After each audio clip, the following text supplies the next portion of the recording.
It's wonderful that we get a chance to focus on a passage of Scripture throughout the year. And I'm glad that you're taking time to invest a little more time and energy in understanding the university passage for this academic year. And it's wonderful to have Sheryl Tyson with us from the School of Nursing to help us understand a little bit more about this. You know that we're building this emphasis on the cornerstone of scholarship, and we are visiting various schools and departments, areas of the university to help us understand a little bit more about the university passage and how it may relate to us as a community. So Sheryl, it's great to have you here, and I appreciate your taking time to fight traffic to get here and be able to share some thoughts about the university passage in Deuteronomy and in Mark as well. So tell me, what is a perspective that you may have on this university passage? And as I use that term, we're including both the Deuteronomy portion as well as the Mark portion as one. What is a perspective that you may have on this, coming at it through the lens of the School of Nursing? Thank you, Kevin. Thanks for inviting me. I have given some thought to this. And so I actually have taken some time to really to revisit both passages, not just for myself, but as a collective in terms of the School of Nursing. And I think the beauty of the passages that have been selected is that they truly are from the Old Testament and the New Testament. You know, we're looking at what is the link between an instruction that we were given, you know, over 1,000 years ago in Deuteronomy, just as the Israelites had been delivered, and looking at that in terms of Jesus's commandments to us, and really how it reinforces the first Deuteronomy. So really looking at this as a continuation and a process, and what that means to us as nurses. I do believe that for the most part, those of us who make a decision to become nurses, that decision is made for us in our hearts long before we even know that we're going to become nurses. Some of us know from when we're very young. Others of us don't really realize that for quite a while. We find ourselves, you know, helping our friends, helping birds, doing something. And so what we have in the School of Nursing really is a collective of people who had this heart for those passages, and we didn't know what to do with it until we actually discovered. And then we come together as a discipline and realize that it was our ministry. We had a ministry that we were all looking for, and nursing became it. So nursing found us, and we were actually wandering looking for it. And so now we're together as a collective. And it's interesting, the number of us at APU who have been nurses for many years, and we looked for an environment like APU. So we're here now in this environment where, as I tell my friends, my insides and my outsides match. Interesting. Yeah, because when I decided to come to APU, I wasn't even that aware of APU. I simply said, and I was fine where I was, I said, God, I'd like to be someplace where my insides and my outsides match. Interesting. And one of my dear colleagues here, Cheryl Westlake, who was a classmate of mine at UCLA, and she said, really? I could help with that. And that's how I began my journey to APU. So we are here, and nurses in general, we are the hands, the feet, the servants of God, as was demonstrated and modeled for us over and over again by Jesus. It was what Jesus said, but equally as important, it was what Jesus did and does. And Jesus needs us to be his hands and feet. And fortunately for us, Florence Nightingale, had that calling. She was truly the first real professional nurse in the Crimean War, and it is her faith. She was for a time Episcopalian. She's very much from the Wesleyan tradition, and she's the first person who really looked at the importance of environment in healing, and her background, her belief, her faith is the essential structure of the Code of Ethics for Nursing Practice. Really? Yes. So would this be perhaps the point at which what you're talking about dials into the passage that says you have this love of God, which is intrinsic or internal or inside, as you put it, and you're being called to love neighbor, to go to the Mark passage, which is your outside? I mean, is that how you see this manifestation of the inside working out? Yes, very much so. And the next piece is truly to pass it on. And that's where our students come in, and our staff, because we couldn't do anything if we didn't have our staff, and if our staff were not as like-minded as we are. And again, that's the blessing of APU. Sure. So that really is where our students come in, and our ongoing scholarship, because we know that in the healthcare environment, you cannot stand on what you learned a year ago even, let alone years ago. Sure. So one of the things that you see in the School of Nursing are well-prepared, doctorally prepared faculty going back to school while they're full-time faculty here and getting an advanced practice degree, for example, as Dr. Van Dover has just done.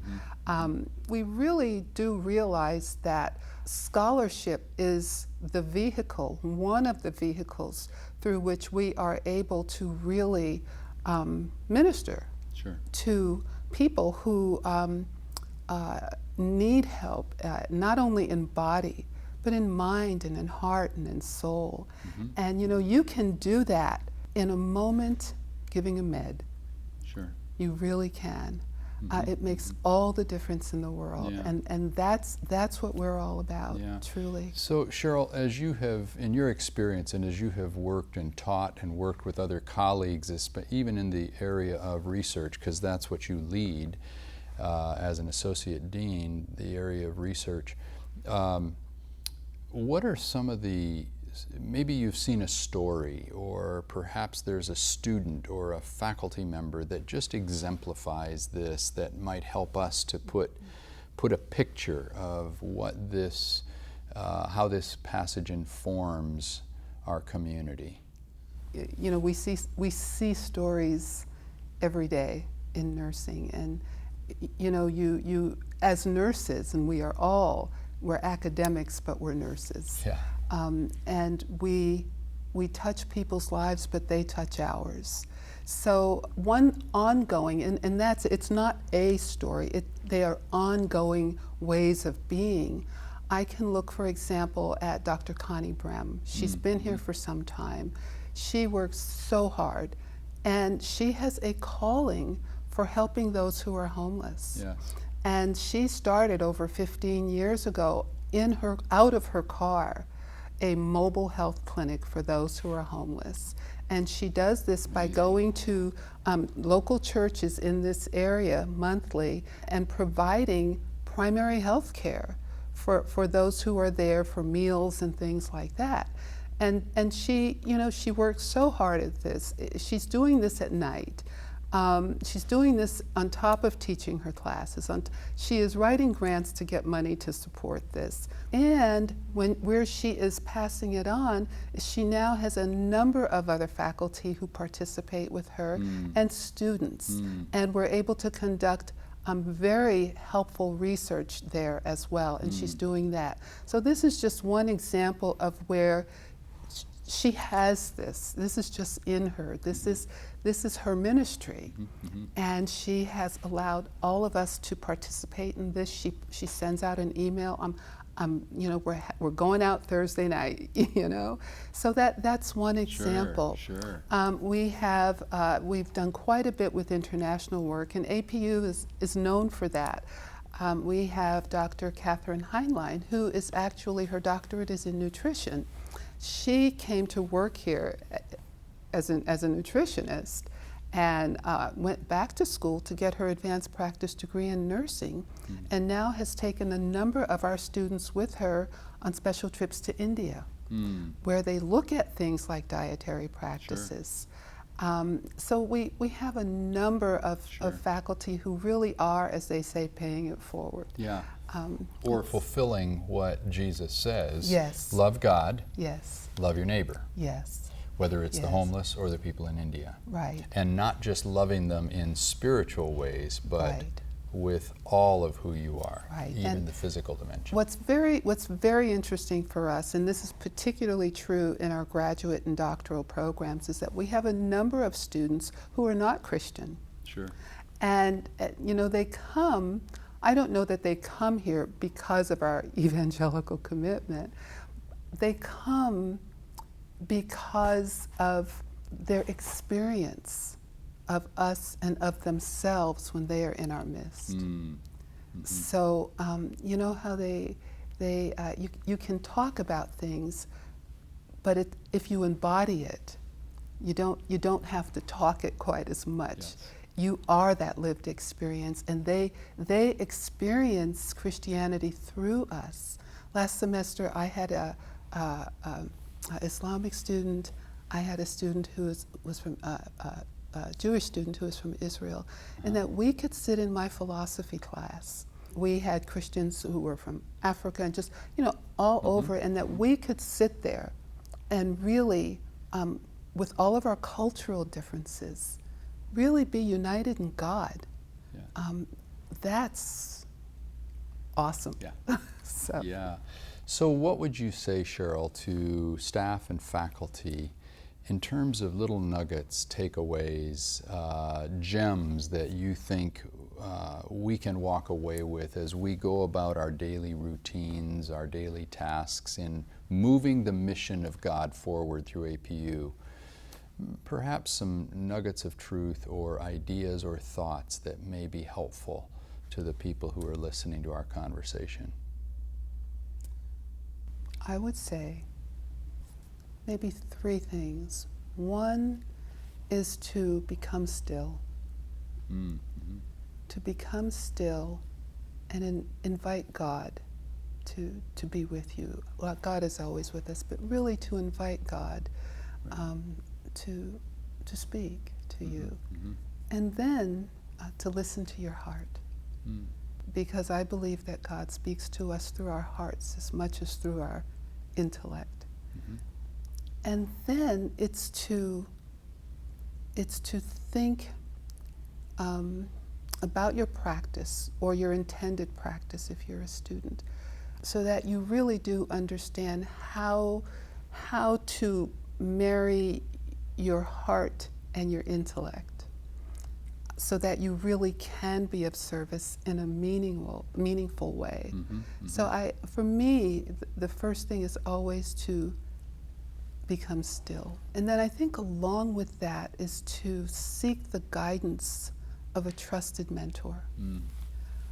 Somebody who understands you, who can sit with you and help you. I mean, that's one thing that faculty do for their students, chairs do for their faculty, the dean and leadership does for the school, the president does for us. So I think it's a process that you have to be willing to go through. And as we talk about wisdom, wisdom is not always so easy to attain, but it is worth the price. We don't just do these things within our community, but part of being the city on the hill here is reaching out to those around us in our community as well. That's our clinical community, our professional community, as Connie does in our geographic community. And so one of the things that the School of Nursing does every year at no cost to the attendees is put on our research symposium. And that's where we invite our clinical preceptors. All of our students are required to come to it, from undergrad through doctoral. And it truly, I mean, we have almost 1,000 people. Well, you've been Yes, here. yes. So, and we bring in expert leaders in some of our most important issues facing us as a discipline and as a nation in terms of healthcare. So once again, it's really, you start with your own voice within, but then you take it out to the Yes, rest, yes. and you give it away. Yep. Yep. So. That's the generous giving and the generous love toward neighbor. Yes, yes. Thank you, Sheryl. Thank you. Thanks for joining us. Hope you take advantage of the video as well as the written document that accompanies it for your own departmental devotions or your personal reflection. May God bless you as you invest yourself in this university passage.